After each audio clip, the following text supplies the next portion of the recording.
आचार्यपर्यन्तां वन्दे गुरुपरम्पराम्। प्रह्लाद नारद पराशर पुण्डरीक व्यासाम्बरीश शुकशौनक भीष्मदाल्भ्याम् रुक्माङ्गदार्जुन वसिष्ठ विभीषणादीन् एतामहं परमभागवतां नमामि। वाञ्छाकल्पतरुभ्यश्च कृपा सिन्धुभ्यैव च पतितानां पावनेभ्यो वैष्णवेभ्यो नमो नमः। भक्त भक्ति भगवंत गुरु चतुर्नाम बपुए इनके पद वंदन किए नासय विघ्न।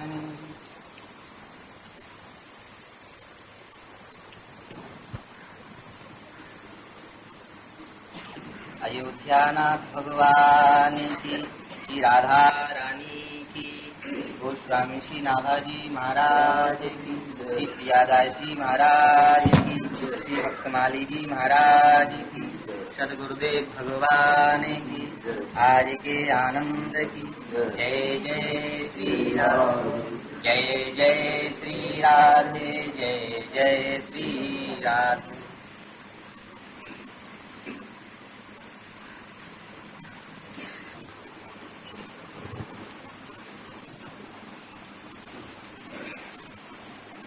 हरि ओम तत्सत। प्रह्लाद नारद पराशर पुंडरीक व्यासाम्बरीश शुक शौनक भीष्मदाल्भ्यान् रुक्माङ्गदार्जुन वसिष्ठ विभीषणादीन् पुण्यानिमान् परम भागवतां नमामि। वाञ्छाकल्पतरुभ्यश्च कृपा सिन्धुभ्यैव च पतितानां पावनेभ्यो वैष्णवेभ्यो नमो नमः। सीतानाथ समारम्भां रामानन्दार्य मध्यमाम् अस्मदाचार्यपर्यन्तां वन्दे गुरु परम्पराम्। भक्त भक्ति भगवंत गुरु चतुर्नाम बपुएक इनके पद बंदन किए नाशय विघ्न अनेक। मंगल आदि विचारि रहो वस्तु नयोर अनूप। हरिजन को यश गामते हरिजन मंगल रूप। संतन निर्णय कियो मथ श्रुति पुराण इतिहास। भजवे को दोई सुघर कै हरि कै हरिदास। श्री गुरु अग्रदेव आज्ञा दई भक्तन को यश गाय। भवसागर के तरन को नाहिन आन उपाय। श्री वृंदावन बिहारी लाल की जय। गोस्वामी श्री नाभाजी महाराज की, श्री प्रियादास जी महाराज की, श्री भक्तमाली जी महाराज की, सब संतन की जय जय श्री राधे। भगवान की महती अनुकंपा से एक क्षण सत्संग के लिए मिला है। अवश्य हम वृंदावन में रहते हैं, लेकिन वृंदावन में रहने पर भी सत्संग का अवसर हमको नहीं मिलता है। दफ्तर में बैठे रहते हैं, एक क्लर्क की तरह काम करते हैं। महात्मा कम है, पुस्तक विक्रेता ज्यादा है।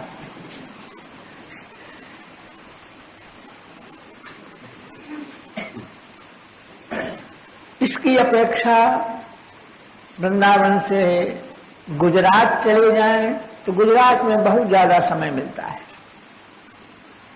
वे तो यात्रा में गाड़ी पे बैठ के जा रहे हैं तो सत्संग। जंक्शन पर कुछ देर गाड़ी रुकेगी तो लोगों को पत्र देकर बुला लेंगे, वहां समय मिलेगा तो वहां सत्संग। तो हर समय वे खाली नहीं बैठने देते हैं। और गुजरात की धरती को श्री नरसिंह जी ने पवित्र किया। धरती को पवित्र कर दिया तो उस धरती में अब जो पैदा होते हैं प्रायः भावुक होते हैं। गुजराती जो है वह प्रायः भावुक होते हैं। सब तरह के लोग संसार में हैं, लेकिन गुजराती वह भावुक होता है। भक्तमाल में भक्ति की कथाएं हैं और अति भक्ति की कथाएं हैं, और इसके आगे अति भक्ति की सीमा की कथाएं हैं, जो प्रायः सर्वत्र कहने लायक नहीं है। कहने में संकोच होता है, लोग सुनकर क्या कहेंगे, क्या समझेंगे, ऐसी कथाएं भक्तमाल में हैं। लेकिन गुजरात में उन सब कथाओं को, जैसे वृंदावन में सुदामा कुटी में मंच पर बैठ करके बिना किसी संकोच के सब कथाएं कही जा सकती हैं, श्रोता वहां के पक्के हैं। उसी तरह से गुजरात में सब कथाएं ज्यों की त्यों जैसी हैं वैसी कहो, कोई संकोच नहीं होता है। उन लोगों के मन में श्रद्धा बढ़ती ही जाती है। सर्वत्र वे कथाएं कहने के लायक नहीं। गत दिवस श्री भक्तमाल का निर्माण नाभाजी के द्वारा हुआ, ये बात कही गई।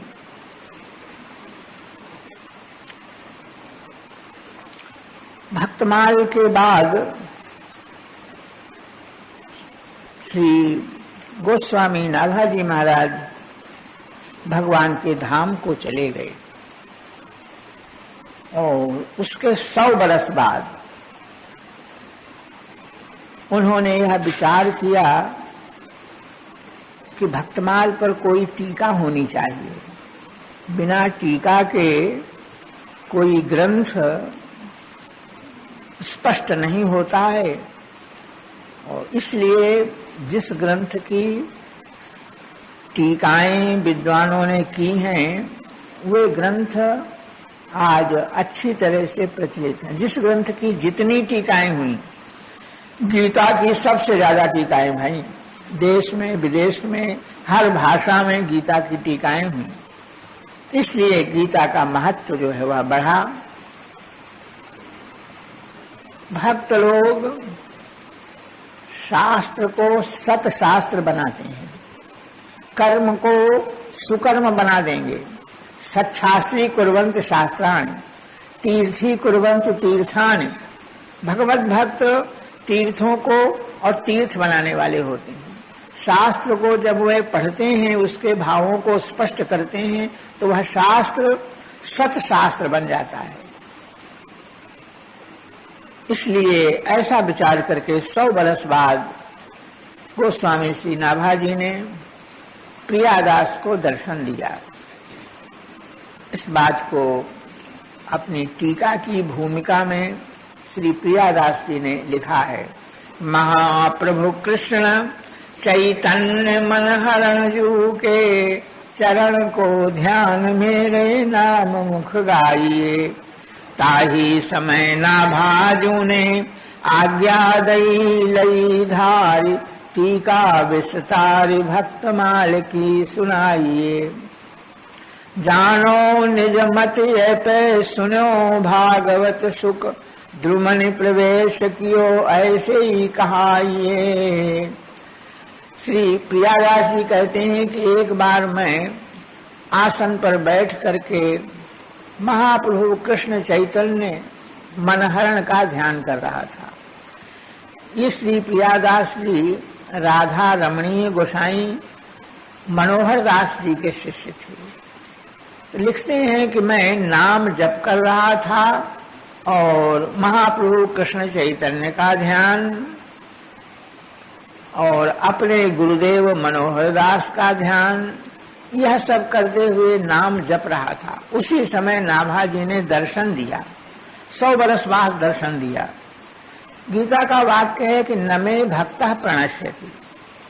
भगवान श्री कृष्ण ने कहा कि अर्जुन तुम प्रतिज्ञा करो कि हमारे भक्त का नाश नहीं होता है। अर्जुन से कहा कि तुम कहो भक्त का नाश नहीं होता है, तुम प्रतिज्ञा करो। ऐसा भगवान ने इसलिए कहा कि मैं प्रतिज्ञा करूं तो हमारी प्रतिज्ञा का उतना महत्व नहीं है, लेकिन भक्त प्रतिज्ञा करेगा तो हम उस भक्त की प्रतिज्ञा की रक्षा करेंगे, इसलिए तुम्हारी प्रतिज्ञा का महत्व ज्यादा है। तो भगवान के भक्त का नाश नहीं होता है। सनातन धर्म में 2 प्रकार की उपासना पद्धतियां प्रचलित हैं। एक तो निर्गुण निराकार की, जिसमें वे महात्मा लोग भगवान शंकराचार्य के अनुयायी, और शंकराचार्य तो भज गोविंदम आदि कह करके भगवान की भक्ति के ही पोषक थे, लेकिन उनके बाद के कुछ लोगों ने और कट्टरपंथी बनकर के निर्गुणवाद का खूब प्रचार किया, और वह कोई गलत नहीं है। भागवत आदि शास्त्रों में उनके सिद्धांत का समर्थन मिलता है। निर्गुण निराकार ब्रह्म की उपासना करना और इस जीव को ब्रह्म में मिला देना, लय कर देना, सदा सर्वदा के लिए जीव ब्रह्म में मिल गया। लेकिन इस उपासना को वैष्णव स्वीकार नहीं करते हैं। इसलिए तुलसीदास लिखते हैं कि ताते नाशन होए जीव कर, भेद भगति बाढ़े विहंग बर। भगवान के सगुणोपासक मोक्ष न लेही, तिनकहु राम भगत निज देही। सगुण साकार की सरकार की उपासना करने वाले भगवान के भक्त मोक्ष नहीं चाहते। मोक्ष माने सायुज्य मोक्ष, जिस मोक्ष में जीव ब्रह्म में लीन हो गया, अपनी सत्ता को समाप्त कर दिया उसने, कुछ उसकी सत्ता नहीं रह गई। यह मोक्ष वैष्णव लोग इसको स्वीकार नहीं करते हैं। इसलिए गोसाई जी ने उनको साहित्यिक भाषा में गाली दी और इस मोक्ष को जीव का नाश बताया। ताते नाश न हो जीव कर, ब्रह्म में लीन हो गया तो जीव का नाश हो गया। अब वह फिर से लौट करके आ नहीं सकता। भागवत की कथा में लोग कहते हैं कि किसी समय भगवान बाल गोविंद चौखट को पार करना चाहते थे, तो चौखट में चढ़ तो गए, लटक गए, न इधर उतर सके न उधर उतर सके, रोने लग गए। नारद जी ने देखा तो उनको हंसी आ गई। जो पर ब्रह्म परमात्मा जिसके लिए कितना कितना प्रयत्न लोग करते हैं, दर्शन नहीं मिलता है, वह ब्रह्म नंद बाबा की चौखट में लटका है। हंसी आई और इसके बाद रोने लग गए। पूछा गया उनसे, हंसे तो ठीक है भगवान की लीला को देख करके, लेकिन रोए क्यों? तो नारद जी ने कहा कि मैं उन जीवों के लिए रोया जो लोग ब्रह्म में लीन हो चुके, लौट के आ नहीं सकते। यह इस तरह की लीला न तो उनको आंखों से देखने को मिलेगी और न कानों से सुनने को मिलेगी, और लौट करके हजारों लाखों बरस नरक में पड़े रहें कोई हरज नहीं, लेकिन कभी न कभी लौट करके आएंगे। भगवान की कृपा होगी, यहाँ मनुष्य शरीर मिलेगा और कोई सत्संग मिलेगा, तो सत्संग में भगवान की इस तरह की लीलाएं देखने को सुनने को और अवश्य मिलेंगी। लेकिन जो ब्रह्मलीन हो गए वो इन लीलाओं को नहीं देख सकते। इसको जीव का नाश माना, ब्रह्मलीन हो गया, जीव का नाश हो गया। और जीव बारंबार, इसलिए भक्तमाल के सिद्धांत में, भागवत के सिद्धांत में, भक्तमाल में लिखा है,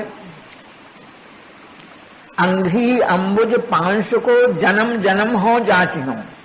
नाभाजी लिखते हैं कि मैं भक्तों के पद कमल की जो धूली है उसको हर जन्म में मैं उसकी प्रार्थना करता हूं कि भक्त पद धूली हमको प्राप्त हो, जन्म जन्म। तो पियादास ने टीका लिखा, स्पष्ट किया कि नाभाजी का भाव यह है कि बार बार मेरा जन्म हो, मैं सायुज्य मोक्ष नहीं चाहता हूं, सगुण साकार में जो मोक्ष 4 मोक्ष स्वीकार हैं। सालोक सामीप्य आदि, भगवान के लोक में रहना, भगवान के समीप रहना, ये मोक्ष सगुणोपासक इन मोक्षों को लेते हैं, लेकिन सायुज्य मुक्ति ब्रह्म में लीन होना नहीं चाहते हैं। तो मैं जन्म जन्मांतर में बार बार मेरा जन्म हो, हमें कोई डर नहीं, लेकिन भगवान के भक्तों का संग मिले, भक्तों की चरण धूली सिर पर चढ़ाने का अवसर मिले, तो बार बार मेरा जन्म हो। भागवत के अंत के श्लोक में लिखा हुआ है कि भवे भवे यथा भक्ति पादयोस्तव जायते तथा पुरुष देवेश नाथस्तम नो यतः प्रभो। भागवत के 2 श्लोक हैं, 2 श्लोक में पहला यह है, अंतिम मंगलाचरण है।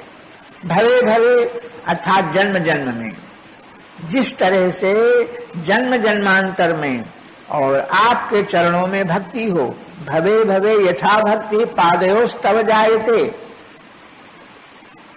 जिस तरह से बार बार मैं जन्म लेकर के आपके चरणों में अनुराग करूं, आपकी भक्ति हमको प्राप्त हो, तथा पुरुष देवेश, हे श्री कृष्ण देवेश, तथा पुरुष मैंने वैसी ही कृपा आप मेरे ऊपर करो। तथा पुरुष देवेश क्यों, नाथस्तुम नो यतः प्रभो, आप मेरे स्वामी हैं, मैं आपका सेवक हूँ। ब्रह्म में लीन हो जाने पर सेव्य सेवक भाव समाप्त हो जाता है। मैं भगवान का सेवक हूँ और ये ठाकुर जी मेरे सेव्य हैं, यह भाव सायुज्य मोक्ष में समाप्त हो जाता है। जीव की सत्ता ही नहीं रहती है। और सेवक सेव्य भाव बिन भव न तरिय उर्गारी, सेवक सेव्य भाव के बिना भवसागर से कोई जीव पार नहीं पाता। इसलिए सर्वोत्तम सेव्य सेवक भाव है। हम भगवान के सेवक हैं, भगवान हमारे सेव्य हैं। इस तरह कोई न कोई अपना संबंध भगवान से बना करके, उनसे नाता मान करके भगवान की सेवा करना, यह भाव सायुज्य मोक्ष होने पर नहीं रह जाता है। इसलिए सगुणोपासक मोक्ष न लेंगे भगवान। तो यह भक्त भगवान के धाम में निवास करते हैं और बीच बीच में जब आवश्यक होता है तब यह आते हैं। भक्तमाल में कई बार ऐसा हुआ, कबीर जी चले गए थे, बाद में तुलसीदास ने दर्शन करना चाहा तो कबीर जी आ गए। हरिराम व्यास को दर्शन देने के लिए श्री कबीर जी आ गए। इस तरह बारंबार जब कोई भक्त इच्छा करता है तो भगवान के धाम, जैसे भगवान दर्शन देने के लिए आ जाते हैं, उसी तरह से कोई भी भगवान का भक्त यहाँ दर्शन देने के लिए आ जाता है। यह 100 बरस बाद यहाँ आकर के नाभाजी ने प्रियादास को दर्शन दिया, यह आश्चर्य की बात नहीं। और कहा कि आप भक्तमाल की टीका कीजिए और छंदोबद्ध टीका कीजिए, जो कहने सुनने में गाने में अच्छी लगे ऐसी टीका कीजिए। तो प्रियादास जी कहते हैं कि मैंने हाथ जोड़ करके प्रार्थना किया, जानो निज मति, मैं कितना बुद्धिमान विद्वान हूँ या आप जानते हो, मैं भी जानता हूँ, तो मेरे बश की यह नहीं है कि मैं भक्तमाल की टीका कर सकूं। इसलिए आप कृपा करके मुझसे टीका कराना चाहते हैं तो आप मेरे हृदय में प्रवेश करके और टीका को कराइए। क्योंकि भागवत की कथा के आरंभ में लिखा है कि श्री सुखदेव जी महाराज ने द्रुमनि प्रवेश कियो, जन्म लेते ही जंगल की ओर जा रहे थे और पिता वेदव्यास बेटा बेटा कहकर पीछे चल रहे थे। वेदव्यास जी को मोह पुत्र का मोह है यह नहीं कहा जाता है। वेदव्यास को यह था कि 12 वर्ष तक माता के गर्भ में रहा और भगवान शंकर ने कहा कि बड़ा भारी ज्ञानी है, भक्त है, तो ऐसा पुत्र घर में होगा तो कुछ सत्संग का लाभ मिलेगा, और सत्संग का लाभ नहीं मिला, जन्म लेते ही जंगल को जा रहा है। इसलिए वेदव्यास को कष्ट हुआ। लेकिन भगवान सुखदेव नहीं लौटे।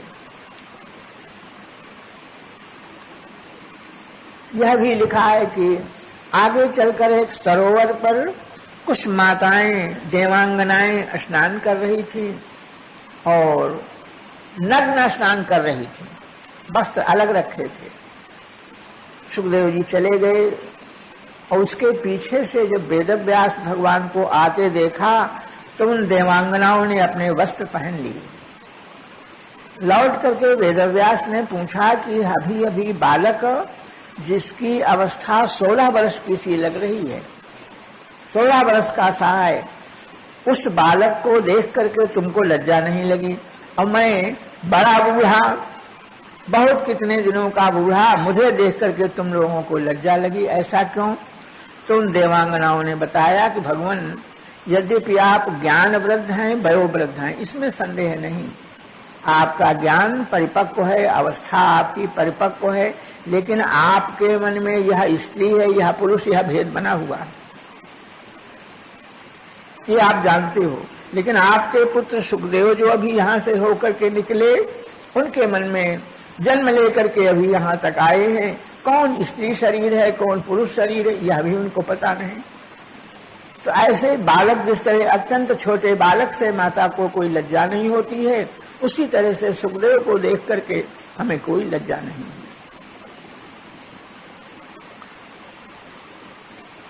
फिर सुखदेव जी महाराज तपस्या करने लगे और वेदव्यास भगवान ने श्रीमद् भागवत की रचना की।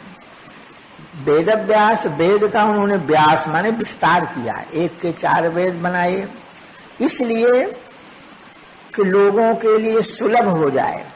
अब फिर एक एक वेद में अनेक संहिताएं बनाई, ब्राह्मण बिना वेद पढ़े न रहे, इस तरह की संहिताएं बनाई।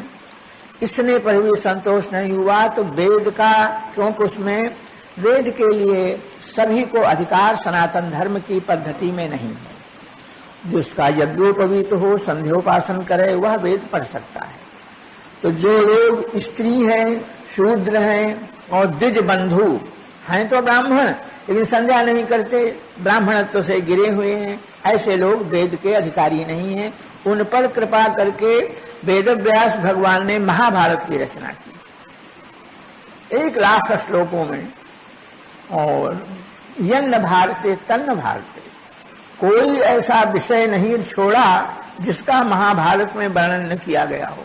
और महाभारत के पढ़ने के लिए, सुनने के लिए सबको छूट है, चाहे स्त्री हो, चाहे कोई शूद्र हो, कोई हो, सब कोई महाभारत को पढ़ सकता है। उस महाभारत की रचना की। इसके पश्चात 17 पुराणों की रचना की। ये सब वेद का तात्पर्य है। कर्पात्री जी से पूछा किसी ने, तो कर्पात्री जी ने कहा कि वेद से लेकर के और हनुमान चालीसा तक सब वेद है। ऋषियों ने, रसिकों ने अपनी वाणी में जो कुछ कहा है वह सब वेद का ही तात्पर्य है। तो प्रियादास जी प्रार्थना करते हैं, तो भगवान सुखदेव समाधि लगा करके बैठ करके नहीं लौटे, और उत्तर कैसे दिया कि वृक्षों में व्याप्त होकर के। पिता वेदव्यास पीछे पीछे आ रहे थे, लौट नहीं रहे थे, बेटा बेटा कर रहे थे। तो श्री सुखदेव जी ने वृक्षों में व्याप्त होकर के उत्तर दिया। वे बेटा बेटा कह रहे थे तो वृक्षों से ध्वनि आ रही थी, सुकोहम सुकोहम सुकोहम। जिधर ध्यान देते तो वृक्ष से आवाज आती। तो समझ गए कि जिसको हम अपना पुत्र मानते हैं, यह केवल पुत्र नहीं है, यह तो भगवान का कृपा पात्र। सुखदेव की वंदना करने में लिखा है सर्वभूत हृदयम, सुखदेव जी को सर्वभूत हृदय कहा गया।